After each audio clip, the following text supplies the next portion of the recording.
You made that point. You want to you put your finger up, Kiran Bedi. Let me get you before I go back to Mr. Jethmalani. Yes, Ms. Bedi.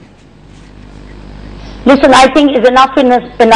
When you call people, you must give equal time to all the panelists so that they can make a point of view. I think we are not serious.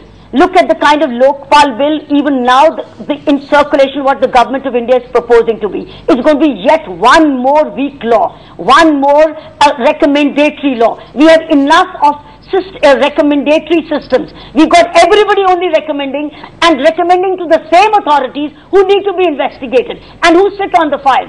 The past record of CVC may be seen. I think they're on record. Whatever they recommended for anybody's suspension, nothing happened. You're saying our track record against domestic. You're saying our track record against corruption domestically reflects on the way we want to deal with the problem of Swiss bank, of Indians stashing Swiss bank money abroad. And Rajdeep, what is more serious is the new Lokpal bill which is being brought out is equally bad. Therefore, the entire India Against Corruption.org, all of us, Arvind Kejriwal and the team, is going to meet at Ramlila ground on 30th of January at 1 p.m.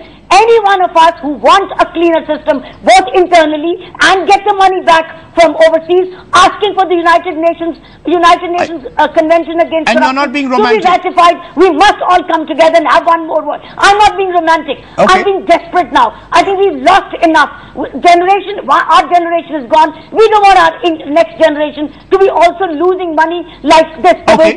It's also almost like having all this money back. It's also said we could have 30 years of no tax budget if all this money comes back. But we need the treaty. And we need a proper Lokpal bill and Lok Ayog. Okay, point taken. Ram Jethmalani, Mani Shankar Iyer called Kiran Bedi a romantic, suggested that you're also playing around with legal niceties, not recognizing that Switzerland is a country which is built, as Mani Shankar Iyer says, on protecting the people who launder their money. Therefore, give us a concrete measure. Give us one concrete measure that we can adopt. Once upon a time, that was true.